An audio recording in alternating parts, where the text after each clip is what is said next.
கோலிவுட்டில் அறிமுகமாகி முன்னணி ஹீரோக்களுடன் நடித்தும் பிறகு டோலிவுட்டிலும் கால் பதித்தவர் சமந்தா. விண்ணை தாண்டி வருவாயா படத்தின் தெலுங்கு ரீமேக்கில் நாக சைத்தன்யாவுடன் நடித்த போதும் படத்தில் இருந்த காதல் உணர்வு ஆஃப் கேமராவிலும் 2 பேருக்கும் பரவிவிட்டது. இதனால் ஒருவரை ஒருவர் தீவிரமாக காதலித்து விட்டு சம்மதத்துடன் திருமணம் செய்து கொண்டார்கள். திருமணம் செய்து 2 பேரும் மேட் ஃபார் ஈச் அதராக வாழ்ந்து வந்தார்கள். சமந்தாவும் தொடர்ந்து நடிப்பதில் கவனம் செலுத்தி வந்தார். சைத்தன்யாவும் அதற்கு ஆரம்பத்தில் சப்போர்ட்டாகவே இருந்தார். ஆனால் நாகார்ஜுனா உள்ளிட்ட குடும்பத்தின் மூத்தவர்களுக்கு சமந்தா திருமணத்துக்கு பிறகும் நடிப்பதில் விருப்பமில்லை என்று கூறப்பட்டது. இந்த விஷயம் நாளடைவில் பெரிதாகி பிரச்சனையாக வெடித்தது என்றும் அதனால் சமந்தா நாக சைத்தன்யா விவாகரத்து பெற்றுவிட்டார்கள் எனவும் பேச்சுக்கள் உண்டு. நாக சைத்தன்யாவை பொறுத்தவரை சமந்தாவை பிரிந்த பிறகும் சில வருடங்கள் சிங்கிளாக இருந்துவிட்டும் நடிகை சோஃபிதா துலிபாலாவை காதலித்து 2வது திருமணம் செய்து கொண்டார். இதற்கிடையே மயோஸ்டிஸ் நோயால் பாதிக்கப்பட்டு தீவிர சிகிச்சை எடுத்து திரும்பிய சமந்தாவோ குஷி, சாக்குந்தலம் ஆகிய படங்களில் நடித்தார். இரண்டுமே படத்தோல்வியை பரிசாக கொடுத்தன.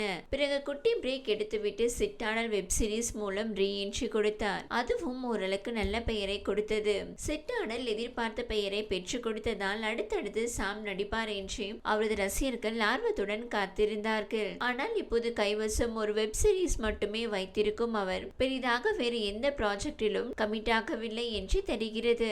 இந்நிலையில் பிரபல நடிகையான லட்சுமி மஞ்சு சமந்தா குறித்து தனியார் ஊடகம் ஒன்றுக்கு அளித்த பேட்டியில் பேசியிருக்கிறார். அவர் அந்த பேட்டியில் தெலுங்கு சூப்பர் ஸ்டார் நடிகரின் முன்னாள் மனைவி ஒருவர் இருக்கிறார். அவருக்கு விவாகரத்து ஆகிவிட்டது. அதற்கு பிறகு யாரும் அவருக்கு பட வாய்ப்புகள் தருவதில்லை.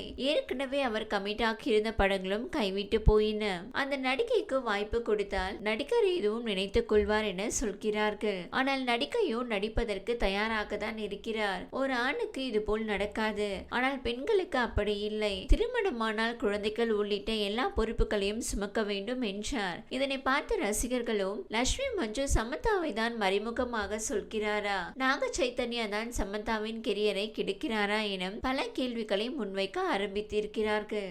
இந்த வீடியோ உங்களுக்கு பிடித்திருந்தால் லைக் செய்யுங்க. மேலும் இதுபோல் வீடியோ தொடர்ந்து பார்க்க நம்ம ஒரு சேனலை சப்ஸ்கிரைப் மற்றும் ஃபாலோ செய்யுங்க.